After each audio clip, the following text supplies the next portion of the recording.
Hi, everybody out there. My name is Ellyse Amelia Trethric. I'm the Director of Curation and Artist Relations here at Blackdove. I want to welcome you to the 7th episode, Curated by Blackdove, produced by the team over at Possess. Possess art, writes, and releases high-quality artist insights on a weekly basis. Today, we're talking with the wildly talented Lorem. I'm so excited to speak with you. I've been following you for a long time before Blackdove.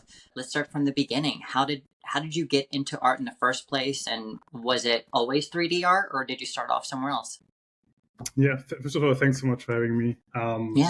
So a little bit about me. I'm from Germany, born and raised in Hamburg, and so I actually started my creative career in advertising. That's where I started originally in Hamburg in an agency with an internship. Then I did a few internships in New York and Paris, and then I got hired in New York. Was working and living here in New York for 3 years, I guess, around 3 years. And then during that time, actually, so I guess like that would answer the question. Like the beginning was more like a mix of photography and graphic design. So I started off my Instagram account where also the name Lorem comes from, Lorem the Loop. During that time of my internships in ad agencies, it was more like a creative outlet for me to like a little bit like do what I want to do, because like in advertising, obviously you are creative, you have ideas, but I mean you're doing the ideas for brands and not for yourself, so you're always limited. And that was always my outlet to to do something real creative in a way. And yeah, that was like mainly graphic design. And then I moved back to Germany in the end of 2019, so right before COVID. And then I actually, I was working in agencies again, and then during COVID, I fell a little bit in a hole of, I came from prime New York into lockdown Hamburg, Germany, which was like a very big contrasts. And I felt not very good. And then my girlfriend actually, she was like, "Hey, you should pick up your Instagram account again, do like some stuff on the side." And I did. And then I actually also explored a little bit of Cinema 4D. That was like the beginning. So in 2020, I guess that's like where I first picked it up. Watched all tutorials I could find, just like exploring things, and that was really like helping me to like overcome the time of like being alone at home. And then I think at the 2020 beginning of 2022, so I quit my job in advertising, and since then I consider myself a full-time artist, which is fun to say. Wow. Like it's been such a beautiful thing to see so many people's dreams actualize. That when we were told when we were really young, you're not going to make it as an artist, there's no way. And even like graphic design, you're only going to be working for ads, you're only going to have a portfolio. Nobody, like, where is the seriousness in digital art and outside of just in the commercial sense? What drew you to working with the reflections in the way that you do? Yeah, that's actually a good question. I coming from advertising, I would consider myself more like wearing all black, not too much color. And then in the process of like exploring, which I consider like doing like most of the time, like my process is usually I start with a blank document and just do stuff. Like I really have like a concept in mind before. It's more like coming in the process.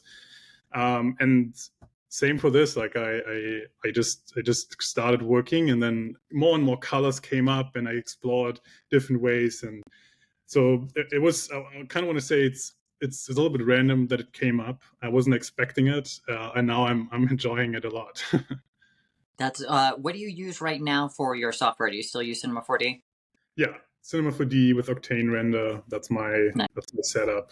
Yeah. What made you follow through with creating these experiences? It's really like one of my favorite collections that I've seen out there, and I love like every single piece. How did you come up with that and changing the environment?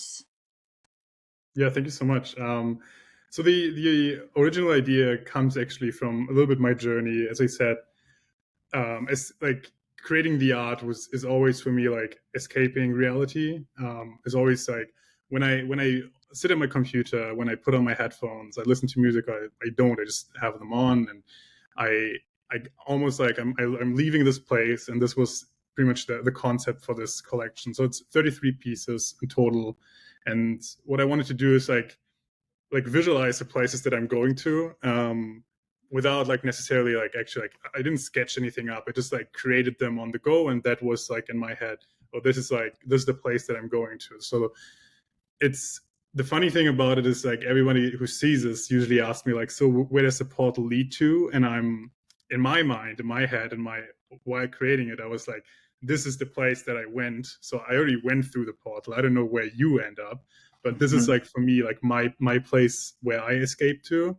And yeah, so that was like the concept of like showing a little bit of like what happens when I create art. And then I think what I try to achieve is like something a little bit like cinematic feel of like, I mean, I'm a huge like fan of like cinematography and all that stuff. So I try always to like emulate that. So yeah, that's a little bit like the story behind those. When did you make the series? That was 2021. Nice. I don't even know like how long it took me. I just like that on the like so some of them like were very, very, very quick. Some of them took me definitely longer. Yeah. What is the rendering time for a piece like that? Yeah, it's hard to say. So like back then I had definitely like a shittier machine than I have now. And it took me a long time. I don't know, like a couple of hours for sure. But yeah, and in the meantime, I upgrade my computer, and I will probably upgrade it again and again and again. But I also have found like other tools on the go, which is you have, for instance, like render tokens or like a render farm on the blockchain, which is like was a complete game changer for me because like you're limited with the power of your machine. Yeah. I mean, I cannot like render something for like 7 days, but I can upload it and render it for like $5, and that's like amazing. Where was the first place that you sold an NFT? The first NFT I sold on Foundation, that was 2021 again. I think the very beginning of 2021. I think I was one of the first ones, one of the first 1,000 people who sold something there, and it was a wild feeling. That's awesome. I love your current work on Foundation. It is, I have it pulled up in the wrong. Yeah. It is called Burst One. How long did that take you to formulate and like set all of the effects?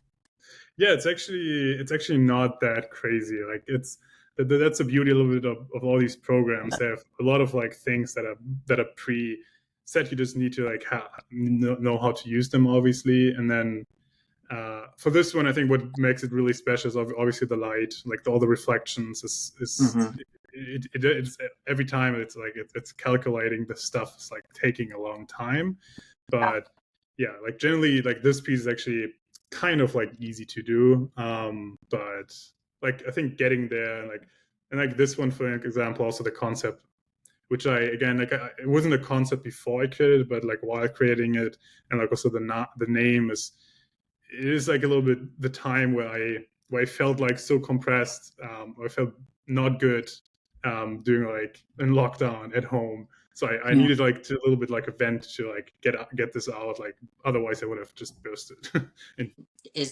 When did you make this other one that we actually like? It's one of the CEO's favorite and one of mine. I've just seen it so much and I love it. Who owns it right now? Edouard. Yeah. Congratulations, my friend. Box 6. When did you make that, and what was your inspiration for that? Yeah, that series was. I think I started. So I think originally, like the concept, actually, I started with a little bit of a concept there first. That was almost like I don't say like 2 years ago, but like 1.5 years ago for sure. And yeah, so the concept behind this one is so it's 100 pieces, and in these 100 pieces, 99 of them are stills, and one is an animated piece. So the animated piece is piece 66, owned by Edouard, which I've also met a couple of times, based in Paris, amazing guy. really happy always like to like connect with the collectors actually, because I think that's like something very special. And Um, important. yeah, it is. It is very, very important. And I always love to do that. So the concept of it was that it's a very cliche sentence of like think inside the box, like, so what I wanted to represent is like that there's something inside each of us, Mhm. which has like the power of creativity, and sometimes it's like worth like looking inside of us rather than like looking for like the bigger thing and like looking outside, because there's so many ideas in us. And like this idea, for example, for this collection I had for a long time, and I could have said, okay, I'm maybe not doing it, but I think sometimes it's important to look inside of us, see like what ideas we already have, like what's inside of us, and follow that through, rather than like looking like outside of the box and all that stuff. So yeah, so this represents like 100 different like creativities inside of us almost. Nice. Was was this collection kind of like random? Like you didn't know if you were getting the moving one, and if you Yes, did, the gold. exactly. So yeah, Nice. I obviously, so that was like my what I tried also. So I'm a big fan of generative art. I just Yeah, don't know how to code, and I'm honestly a little bit. I probably am. I'm too lazy to I to sit down and like that. yeah. I'm a little bit too lazy to sit down and commit myself to learning it. So I always try to like a little bit different ways. So that was like my idea was like to combine like generative art in a sense. So I created a setup in Cinema 4D, and so I had a lot of like predetermined like parameters which I can like pick from, and then I used all these parameters, made a list of 100 pieces, and then randomized all the assets. So like if how's the color, how's the density, what's the Mhm. material, and all these things are like random. I obviously had to render them beforehand before like the sale, but if you buy them, you didn't know which one you would get, and then yeah. Where do you see and where do you feel like the economy is right now for collecting digital art? Personally. Yeah, good question actually. So I obviously, so the box collection was in the very beginning of this year. I think like talking like about it, I think like if I'd done the collection, I don't know, 6 months later or 3 months later, it wouldn't have been the same for Hmm. me. Which yeah, which is like a little bit like, I think it's a little bit sad. On the other side, I totally get it. I think, as you said, like the market is very bad in general. It's starting to pick up, and I think you can see that a little bit. And then Hmm. I think one of the big what I felt, and I don't know, I cannot back that with anything, but I feel like, like the rise of AI totally took all the hype away. There's like, Hmm. like the NFT hype was there, and then there was a new hype, and no one really was interested in it anymore. On the other side, which is great, the people who are still here are passionate about it, and I don't think if they're still here Yeah. now, I'm pretty sure they will be here forever. Yeah, so I think like right now it's a little tough, but I think it's what I like to see is like more and more. Also, what you said is, like artists, like there are a lot physical exhibitions, like a little bit. It maybe like also a little bit more with a traditional art space.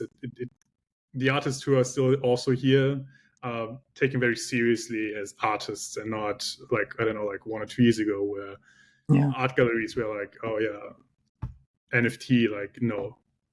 So I think it has its good and bad sides, obviously. What are your feelings on AI art? Oh, I like it. I mean, I use it, and I think it, it's crazy because like it develops so crazy, and there's so many different ways. I I don't really use it for the stuff I do. I actually have a concept which I'm still like developing for portals for it.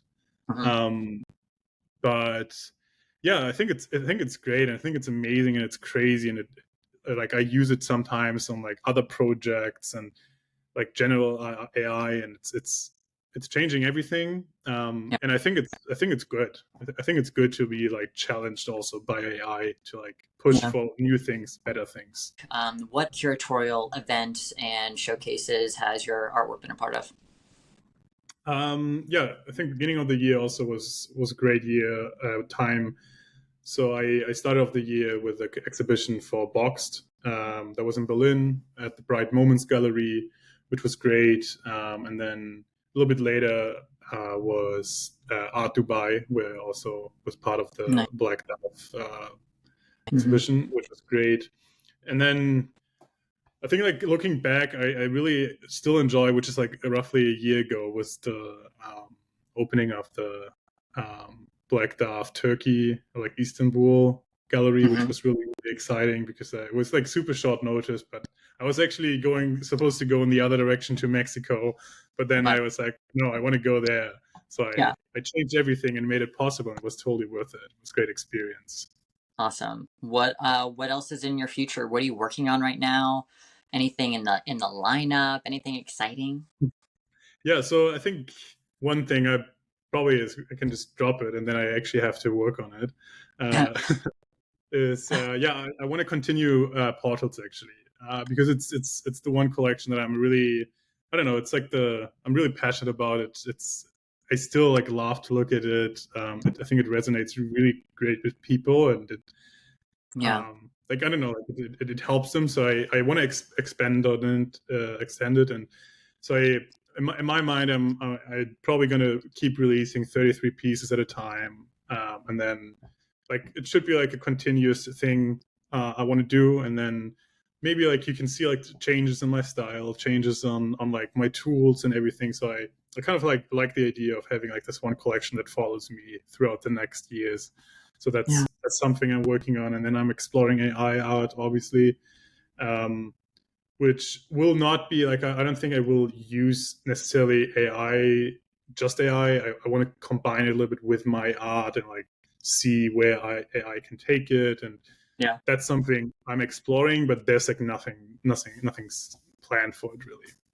Well, I'm excited for more portals, and I love. I know Brian Brinkman said that he likes to use AI, like train it to his artwork and see what it comes up with. For new ideas, new inspiration, and being in constant create mode. Like people are bound to just like writer's block, artistic block. What I move, what's going to move me, and I think it's important to keep with that feeling of what is also going to move you, what's going to benefit you.